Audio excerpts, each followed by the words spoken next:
Welcome to The Business Strategist, the show for CEOs and founders ready to scale fast, lead smarter, and build a business that doesn't rely on them. I'm Adam Strong, award-winning strategist, former elite athlete, international speaker, and 3 times best-selling author. After 3 decades in business, I know exactly what it takes to grow, scale, and exit with impact. Each week, I dive into real conversations with industry experts, bold entrepreneurs, and clients navigating the uphill struggles of business, giving you the tools and the strategies to create more profit, more freedom, and more impact. Let's get into it. Hey guys, I just wanted to grab your attention because we've just created a brand new resource for you guys called the Exit Playbook, how to shift from operator to visionary leader. Now, this was based on a podcast that I did a few months ago and is the leadership blueprint for being able to help yourself successfully exit your business. Now, we go into many different things. We're going into some of the common symptoms of why founders get trapped in operations and what to look for and the impact that it actually has on you. We also go into some deep dive exercises that addresses some of the fears, some of the reflections, also how to basically let go of some of the control that you have, but more importantly, how to shift your identity within your business and how to align your strategy to your exit and how to challenge your belief systems, more importantly. Listen, it is a free playbook. The link is in the show description notes. Enjoy. I think you're going to find it a really useful resource. Take care.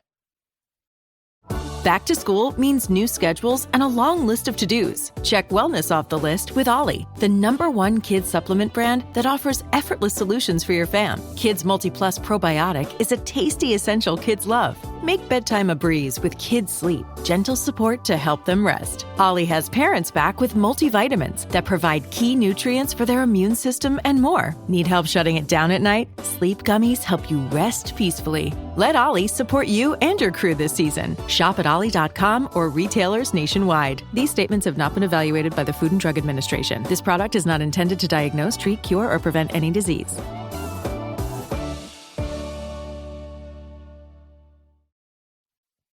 Most LinkedIn outreach sucks. It's copy and paste, it's salesy, it's soulless, and in all honesty, it gets ignored. But here's the thing. If it's done right, LinkedIn can be your biggest lead engine. Now, in this video, I'm going to break down the 5-step outreach strategy that I personally use, and I'm helping founders like you to book more quality calls weekly without being pushy, without being salesy, and without wasting people's time. Now, if you want more high converting leads and a real conversations with decision makers, then this video, ladies and gents, is for you. Hey everyone, welcome to this week's business strategy with myself, Adam Strong. First of all, I wanted to kind of really break down a great framework that we've been using over the last 3 to 4 months. This particular framework is really going to help you generate some great leads in your business. It isn't a strategy that a lot of people often use, and it's mainly because, well, number one, the reason why a lot of people don't use outreach is, number one, they fall into one of 3 categories. Number one, they think it's spammy or salesy, okay? So that's the first reason. Secondly, probably one of the reasons why I didn't start it straight away is because I had this big fear of rejection. And number 3, if you do outreach strategy or you've seen outreach strategy, it's not being done correctly, it's salesy, and guess what? It doesn't get any traction. So you'll probably fall into one of 3 categories. And what you really need is a framework. And this is the framework that I'm going to teach you. So let me give you the 5 steps, and then we'll go in deep about those 5 steps. So first of all, step number 1 is get clear on your ICP. So ICP, ideal customer persona. We're going to be going through that. Step number 2 is how to map out your campaign. So I'm going to walk you through about what we do in our business in terms of mapping out our campaigns. They're very, very simple. Less is more approach. So the more that you understand the campaign, the more that you simplify things, the more you understand where the customer goes from point A to point B. Point number 3, the importance of creating a what I call a non-AI generated outreach message and being able to split test. So I'm going to talk a little bit about that. Step number 4 is different methods of outreach, pros and cons. And then step number 5, which is follow up. And I'll also give you a bonus at the end of this as well. So make sure that you've got your pen and paper handy, ladies and gents. So step number 1, your ideal customer persona. Now, without this, by the way, you cannot do a good outbound strategy on LinkedIn. It's just not physically possible. Some of you may have multiple skill sets, multiple talents, but I want you to think about a particular ideal customer that you'd like to work with, all right? Now, this is what I want you to do. Now, yes, you could think about, again, depending on if you're working more in the consumer market or it's B2B. So yes, you got demographics, which will be things like, who is that I need to speak to? What magazines do they read? So it could be kind of going into detail, the demographics. Where do they live? What, how much money they make? What position of power do they have? That kind of stuff. All right. So you've got what we call demographics, which is kind of scratching at the surface when it comes to ICP. One of the things that I do with my clients is I go in much deeper than that. So some of the things that I want you to consider is thinking about the internal drivers of your ICP, but also external drivers of your ICP. Let me explain what that means. Internal drivers are things such as psychological and emotional triggers. What does that mean in a nutshell? Well, it means what's the language that you need to use in order to grab someone's attention? That means looking at what are their pain points, what are their frustrations, what is keeping them up at night, what are their biggest fears. These are extremely important because, again, they are the psychological triggers that's going to grab someone's attention. And how does that affect them emotionally? How does it affect them day to day? As I said, mentally and emotionally, how does it make them feel, right? So, and again, what I really want you to do is I really kind of want you to get down to the root causes of why these things happen. Okay. So why is it that they feel the way they do? Why is it that they feel frustrated? Why is it that these things keep them up at night? Is it because of cash flow? Is it because of lack of leads? Is it the fact that they've got a toxic employee? What are the root causes? That's extremely important. What are the most common mistakes that they're making? Okay. What are the common, should we say, myths that is often used? Okay. So I want you to really kind of delve in deep and understanding what their biggest dreams and their biggest desires are. This is extremely important because if you understand how they operate, what motivates them, what demotivates them, what pisses them off, what upsets them, but also about your ICP. What is it about? Why is it that they buy and what is it that they don't buy? So what is their buying decisions like? What is it that they look for? What is it they don't look for? Why is it that they buy a certain product? Why is it they don't buy a certain product? What is it that switches people on? What is it that switches people off? This is extremely important. Now, if you're really struggling with the ICP, ideal customer persona, and really kind of drilling that down, I actually have a really great tool for you guys. It's in the show description note, but it's called How to Create Clarity in Your Business Strategy. And there is a number of tasks and activities that you can do and fill in if you wish to do so. It's a great task, by the way. Spend a good hour on it, and you'll get a really great snapshot of understanding how your ICP operates, both mentally, emotionally, spiritually, and energetically. So I would highly recommend that if you really don't know who your ICP is. So that's step number 1. Step number 2 is to map out your campaign. Now, what do I mean by mapping out the campaign? So one of the things that we do in our campaigns, and again, I'm just reading off what we do, is if you grab yourself an A4 sheet of paper and just put it into what I call landscape mode, as I got here. On the left-hand side, what you want to do is you want to write the word start. So this is where your customer starts, okay? And what we're doing is we're basically reverse engineering this. Okay, so you start that on the left hand side. On the very far right hand side of the page, in a line with the start, is you want to have your call to action. Now, this could be, what is it that you want the prospect to do? Is it that you want them to book a call? Is it that you want them to open one of your lead magnets? Is it that you want them to fill in an assessment tool? Like, what is it that you want them to do? What's the action that you want them to do? That's very important. Now what we're going to do is we're going to reverse engineer the process. So from start, put an arrow, and the next thing that you're going to do is you're going to send a connection request. Okay. Now, if you know who your ICP is, you're going to send out a connection request. Now, the next question that I often get asked is, but Adam, send a connection request. Do I add a note with that? Now, we've done testing on this. We've run a number of campaigns over the last 3 to 4 months. And what we have found is that if you send a connection request without a note, it has a conversion of between 60 and 70% on average. Now, if you are sending a connection request with a note, it often has a connection acceptance rate between 39 and 64. So what you'll find, but obviously you have to put in a lot more effort with worse results. So what I would recommend is send a connection request without a note. So that's what I would do. So that's the first step. The second step is you don't want to, once they've accepted your connection request, this is extremely important. You don't want to message them immediately. That just comes across as spammy. What you want to do is you want to leave between 3 and 6 hours before you message them again. All right. So you want to direct message them. Okay. You want to direct message them.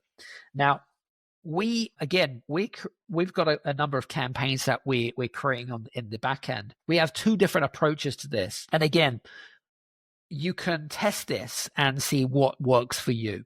So the first campaign, the first message that we send out is what we call the curious driven message. What does that actually mean?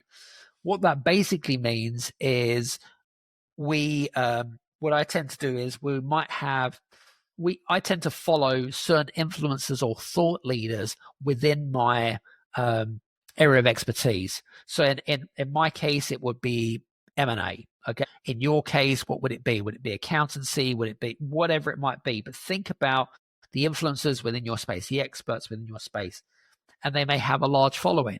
If you're into entrepreneurship, you might want to follow Stephen Bartlett or Daniel Priestley or whoever. Okay. So thinking about who sits within that realm of yours. And what you want to do is you want to connect with people that may have liked a post of one of those influencers. And one of the things that we tend to do is once we send out the direct message, it may look, it may look something like on the verge of, hey, Joe Blogs, great to connect, obviously. I saw you made a comment on whichever influencer that you're following, on whatever the article that they wrote or the post they wrote on social media marketing, on AI agents, whatever it might be. Okay. We've created, what is it that you've created? So in our case, what we've done is, hey, I saw a comment on so-and-so's thing on X Retreat. We've actually created a case study that helps law firms, for example, grow their business by between 15 and 18% over the next 3 months. Would you be interested? Want a sneak peek? And so you're asking permission. It's permission-based messaging. So you've got something of value. It could be an assessment tool. It could be a case study. It could be a testimonial, whatever it might be, but something that gives people or gives the prospect a quick win.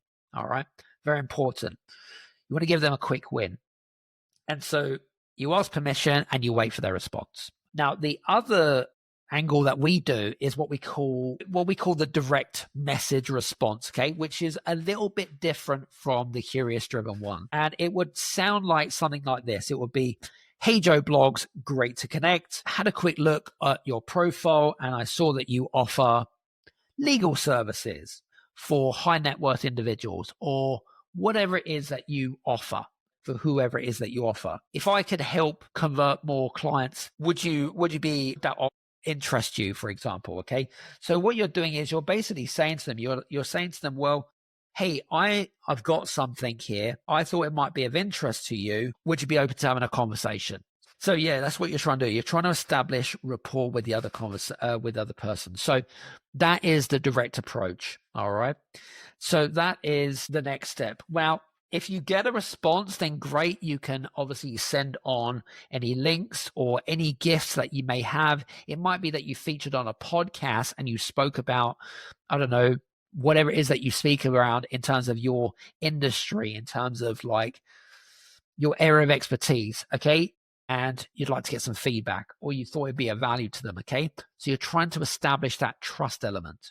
This episode is brought to you by Viore. DJ X here jumping in real quick to talk shorts. The Core Short is the short that started it all for Viore. It's fitness versatility. It's one short for every sport. I wear these shorts. They're ideal for fitness, running, training, everything I do. But you know I'm also fly. So they're also stylish and comfortable enough to wear all day, every day. Right now, you can get 20% off your first order at Viore.com/DJX. That's VUORI.com/DJX.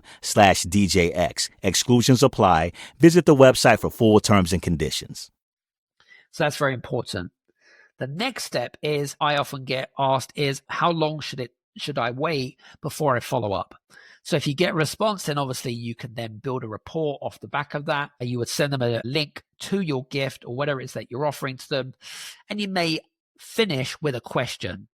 Hey, I'm curious, what's your focus now? Hey, I'm curious, what's your exit strategy? Hey, I'm curious, what are you doing to grow your business? Or whatever it is that you're specializing in. What are you curious about? Okay. If you don't hear from them, leave it for 7 days. And then 7 days later, you might want to send a follow-up message. And that message number 2 would be, it would be something like, just bumping up my message here. I know life can be hectic. And just leave your name and that's it. Wait 7 more days. Wait for a response. Hopefully you'll hear back. If you don't, then you would do another follow-up message, which is 7 days later. And it would be something like of, what is this relevant to you? ? And I want to be very clear here is that you are not being salesy, number 1. Number 2, they may be busy. They may be on holiday. They may be, whatever reason, they may not have prioritized to see your message. They may not be on LinkedIn that week or whatever it might be. You don't know people's circumstances, so don't automatically assume they're not interested. This is the reason why you need to follow up. This is extremely important. So that is the framework for that. Step number 3 was to split test the message. Now, very important, I've just given you a couple of templates that you can use for the curious-driven message, but also the direct message, okay? Now, you may just suddenly tweak your messaging with a few words, maybe change the sentence, and split test them. See which one's more effective than another, all right? Very important. Step number 4 out of the framework, which is trying different communication methods. What do I mean by that? So what I tend to do is I tend to mix it up with text-based, okay? I also mix it up with some voice messages and some video. Now, the great advantage of using voice messaging or video is that it creates curiosity. And people are most likely to open those messages purely because they're like, wonder why they're messaging me. It creates that curiosity element. Whereas a text, it doesn't create curiosity. It actually takes it away. But the great thing is that you can automate the text version of it, whereas the voice messaging and also the video messaging at the moment is going to require a little bit more heavy lifting on your part. So you may want to test it with a small batch of people. So that's tip number 4. Tip number 5, step 5 of the framework is follow-up. Extremely, extremely important. So I've given you my follow-up process that I use when I set up campaigns for my clients. Normally have 1 week in between messages. Now, what I want to do is I want to provide you with an additional tip to measure your outbound strategy. And so we use a very simple spreadsheet. And on that spreadsheet, we use a spreadsheet called LAPS. Now, what does LAPS mean? Well, LAPS, the L stands for leads. So a lead is someone that you may have messaged and you got a response from. Okay, so that's a lead. The A stands for appointments. So how many appointments have you got? The P stands for presentations. Okay. And the S stands for sales. So this is a great tool to use for your sales teams or your BD teams. So using a very simple spreadsheet where you can track who is in your pipeline. Okay. And update that spreadsheet on a daily or a weekly basis, depending on how much outreach you're using. So step number 1 was get very clear on your ICP. So I talked a lot about your demographics, your internal and external drivers.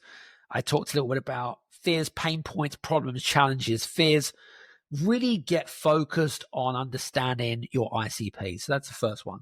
Second one is how to map out your campaign from point A to point B and then reverse engineer. So thinking about in the back of your mind, what is it that you want the client to do or the prospect to do? Yeah. Step number 3, I talked a little bit about the importance of split testing your messaging. Step number 4, I talked about the different types of outbound messaging. So I've used text, voice messaging, video messaging. If you're using voice and video messaging, you might want to use a small batch of people just to test on a small scale to see which is more effective. And then tip number 5, the follow-up. The fortune is in the follow-up. You've probably heard of that before, and it's absolutely true. So hope that's given you a bit of an eye-opener. Now, from my end, I'm going to make sure that in the show description notes, I'm going to put through some of the tools that we're using. So we use a great tool called HeyReach, which is great for automating your campaigns. We also use, what was I going to say to you? We also use the playbook that I told you about, which is around the ICP.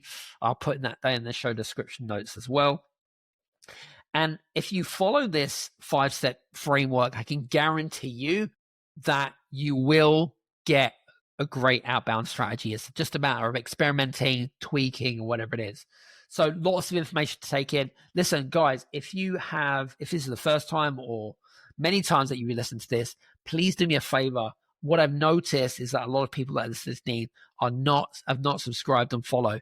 Please do me a favor. Is there anything you can do for me? Follow and subscribe this show over on Apple, Amazon Music, Spotify, or on YouTube. I'll be extremely grateful. Feel free to leave a 1 or a 5-star review. I'll be grateful as well. But hopefully you have got some value from today. And hopefully we'll see you again back on the Business Strategist. Take care and speak to you soon. Cheers.